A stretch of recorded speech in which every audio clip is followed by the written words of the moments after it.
அனைவருக்கும் வணக்கம். தமிழக வெற்றி கழகத்துல இதுக்கு முன்னாடி பயணிச்சுட்டு இருந்த, இப்ப திராவிட முன்னேற்ற கழகத்துல இருக்கக்கூடிய வைஷ்ணவி அவர்கள் போகி இன்னைக்கு ஒரு வீடியோ ஒண்ணு போஸ்ட் பண்ணியிருக்காங்க. ரொம்ப வைரலா போயிட்டு இருக்கு. என்ன அப்படின்னா, போகிக்கு வந்து நம்ம பழைய பொருட்கள் எல்லாம் போட்டு எரிப்போம்ல, அத மாரி அவங்க தமிழக வெற்றி கழகத்துல இருந்தப்போ அவங்க போட்ட அந்த டி ஷர்ட் எல்லாம் போட்டு எரிச்சு வீடியோ ஒண்ணு போஸ்ட் பண்ணியிருக்காங்க. சோ அது என்ன அப்படிங்கறத இந்த வீடியோல பாத்துருவோம்.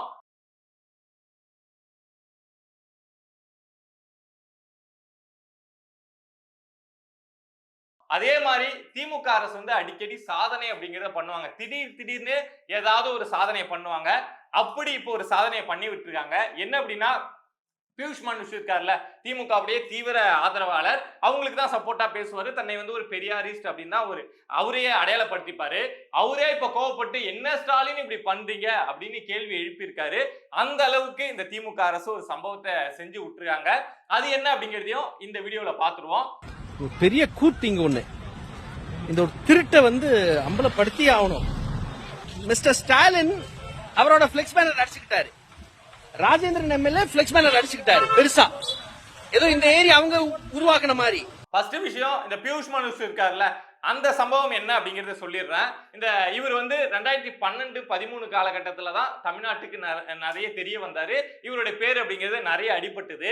ஏன் அப்படின்னா, சமூக ஆர்வலர் அப்படின்னு தன்னை அடையாளப்படுத்திக்கக்கூடிய இவர் வந்து அவர் சேலம் மாவட்டம். சோ அங்க இருக்க சேலம் மாநகராட்சி, சேலம் மாவட்டத்தில் இருக்கக்கூடிய நிறைய ஏரிகளை தூர்வாரினாரு.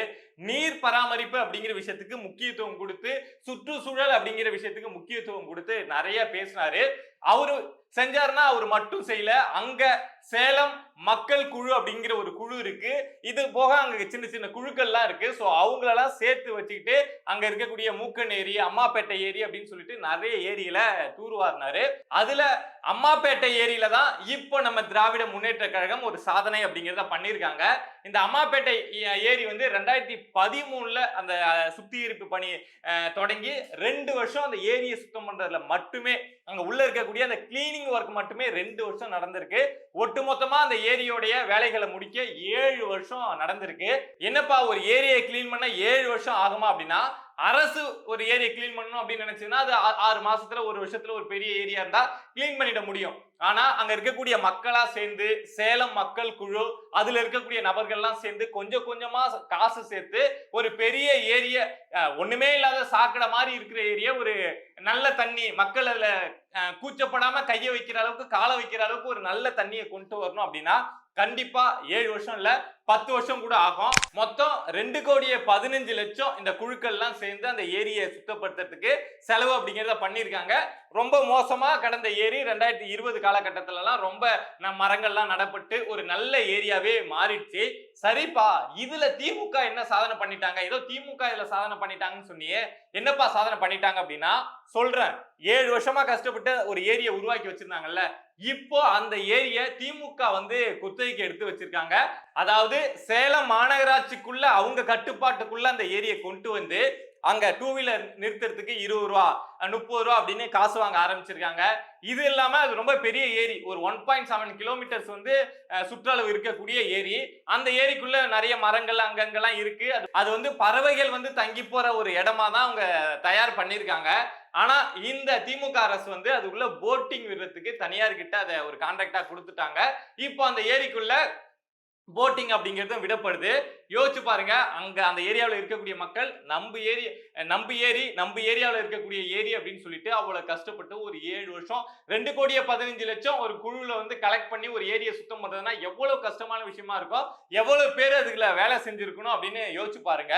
அப்படி மக்களா உருவாக்குன இந்த அம்மாப்பேட்டை ஏரிய திமுக அரசு இப்போ மாநகராட்சி கண்ட்ரோல்ல எடுத்து அங்க 2 வீலர் நிறுத்தணும்னா 20 ரூபா, போட்டிங் போகணும்னா இவ்வளவு காசு அப்படின்னு அவங்க இந்த ஏரியை தயார்படுத்தின மாதிரி அவங்க இதை செஞ்சிருந்து இத மாதிரி கொண்டு வந்திருந்தாங்கன்னா நமக்கு பிரச்சனை கிடையாது. நாமளும் என்ன கேட்கிறோம் அப்படின்னா, நீங்க ஏரியில சுத்தப்படுத்துங்கன்னு தான் கேட்கிறோம். ஆனா இவங்க சுத்தப்படுத்தின ஏரியை வந்து தங்களுக்கு சொந்தமான ஏரி, தாங்கள் தான் அந்த ஏரியை பராமரிச்சு இந்த அளவுக்கு கொண்டு வந்த மாதிரி சொந்தம் அப்படிங்கிறத கொண்டாடிக்கிறாங்க.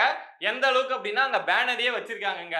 அந்த பகுதி எம்எல்ஏவா இருக்கக்கூடிய ராஜேந்திரன் அப்படின்னு நினைக்கிறேன் அவருடைய பேரு, ராஜேந்திரன் தான். ராஜேந்திரன் எம்எல்ஏ வந்து ஸ்டாலின் அவர்களுடைய படங்கள்லாம் போட்டு அந்த ஏரிக்கு முன்னாடி பேனர் அப்படிங்கிறதெல்லாம் வச்சுட்டாங்க.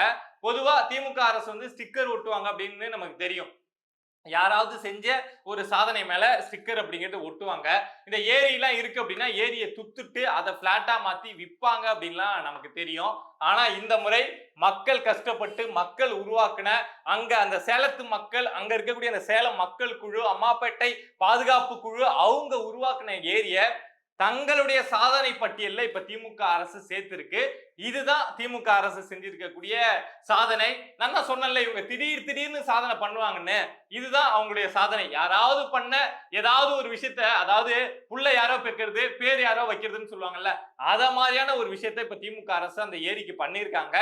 இதுல அந்த ஏரியில நிறைய பணம் செலவு பண்ணி அதுக்காக நிறைய எஃபோர்ட் போட்டு தன்னுடைய நேரத்தை ஒதுக்குன பியூஷ் மனுஷ் வந்து இப்ப கோவப்பட்டு, நான் திமுகவுக்கு மோளம் அடிக்கக்கூடிய நபர் தான், ஆனா இந்த விஷயத்துல திமுக செஞ்சது எனக்கே வயிற்றுச்சலா இருக்கு அப்படின்னு சொல்லிட்டு அந்த ஏரி பக்கத்திலேயே போயிட்டு என்னென்ன தவறுகள் பண்ணிருக்காங்க, எத மாதிரியான பிராடு வேலைகள், அல்பத்தனமான வேலைகள் இந்த திமுக அரசு செய்யுது அப்படின்னு அவரே அவங்க அரசை பார்த்து, அவங்க அரசன் தான் இதை சொல்லணும், அந்த அளவுக்கு அவர் நெருக்கமா இருந்த நபர் தான். சோ அவரே அவங்க அரசை பார்த்து இப்ப கழுவி ஊத்த ஆரம்பிச்சிருக்காரு. பட் என்ன, எவ்வளவு கழுவி ஊத்தினாலும் பியூஷ் மனுஷ் கிடையாது, இன்னும் எத்தனை பேர் கழுவி ஊத்தினாலும் திமுக திருந்த போறது கிடையாது. மக்களாகிய நாம தான் திருந்திக்கணும். அடுத்த விஷயம் என்ன அப்படின்னா, இந்த வைஷ்ணவி இருக்காங்கல்ல, போகி பண்டிகைக்கு இந்த டிஷர்ட்டை போட்டு எரிச்சாங்கல்ல, இது யாரு ஐடியா கொடுத்திருப்பாங்க அப்படின்னு யோசிச்சு பாருங்களேன். ஏன்னா அவங்க தமிழக வெற்றி கழகத்துல இருந்து போனது பிரச்சனை கிடையாது. அவங்க யாருடைய முன்னிலையில போய் வந்து திமுகவுல இணைஞ்சாங்க அப்படின்னா, செந்தில் பாலாஜியோட முன்னிலையில தான் போயிட்டு அவரை பார்த்துதான், அவரை மீட் பண்ணி தான் அவங்க திராவிட முன்னேற்ற கழகத்துல இணைஞ்சாங்க. இது இல்லாம வைஷ்ணவியோட அம்மா வந்து திராவிட முன்னேற்ற கழகத்துல இருக்கக்கூடியவங்க, செந்தில் பாலாஜிக்கு நெருக்கமா இருக்கக்கூடியவங்க. அப்படி அவங்க இணைஞ்சதுனாலதான் வைஷ்ணவி திராவிட முன்னேற்ற கழகத்துக்கு போனா கூட இது ஏதோ ஒரு பிளான் மாதிரி நடக்குது, வைஷ்ணவி தமிழக வெற்றி கழகத்துல வந்து ஊன்னதும் திடீர்னு திமுகவுக்கு போனதும் ஒரு பிளான் மாதிரி நடக்குது அப்படின்னு எல்லாருடைய போக்கஸும் இந்த வைஷ்ணவி மேல இருந்தது. அப்படி இருந்த வைஷ்ணவி இப்போ டி-ஷர்ட்டை கொண்டாந்து போட்டு தமிழக வெற்றி கழகத்தை நான் பழி தீக்கிறேன், தமிழக வெற்றி கழகத்தை எனக்கு பிடிக்கல அப்படின்னு டி-ஷர்ட்டை எரிச்சு காமிக்கிறாங்க அப்படின்னா இது யாரு சொல்லி கொடுத்த வேலையா இருக்கும் அப்படின்னு நீங்களே யோசிச்சு பாருங்க. ஒண்ணு அவங்களா சுயமா யோசிச்சு, ஐயோ கொஞ்ச நாளா நம்மளை பத்தி யாருமே பேச மாட்டேங்கிறாங்க, நாம மீடியாவுல வரமாட்டேங்கிறோம், யாரும் இன்டர்வியூ எடுக்க மாட்டேங்கிறாங்களே, ஏதாவது பண்ணுமே அப்படின்னு சொல்லிட்டு இந்த தமிழக வெற்றி கழகத்தோட டி-ஷர்ட்டை எரிச்சாங்களா, இல்ல யாராவது சொல்லி கொடுத்து இத மாதிரி எரிமா, ஏதாவது அவங்களை சிண்டி பார்ப்போம், ஏதாவது தொட்டு பார்ப்போம் அப்படின்னு யாராவது ஐடியா கொடுத்து எரிச்சாங்களா அப்படின்னு தெரியல. ஆனா அவங்க என்ன காரணத்துக்காக வேணாலும் எரிச்சிருக்கலாம், யாரு சொல்லி வேணாலும் எரிச்சிருக்கலாம், அது பிரச்சனை கிடையாது. இவங்களால தமிழக வெற்றி கழகத்துடைய டி-ஷர்ட்டை மட்டும்தான் எரிக்க முடியும் அப்படிங்கிறது தான் இங்க உண்மை.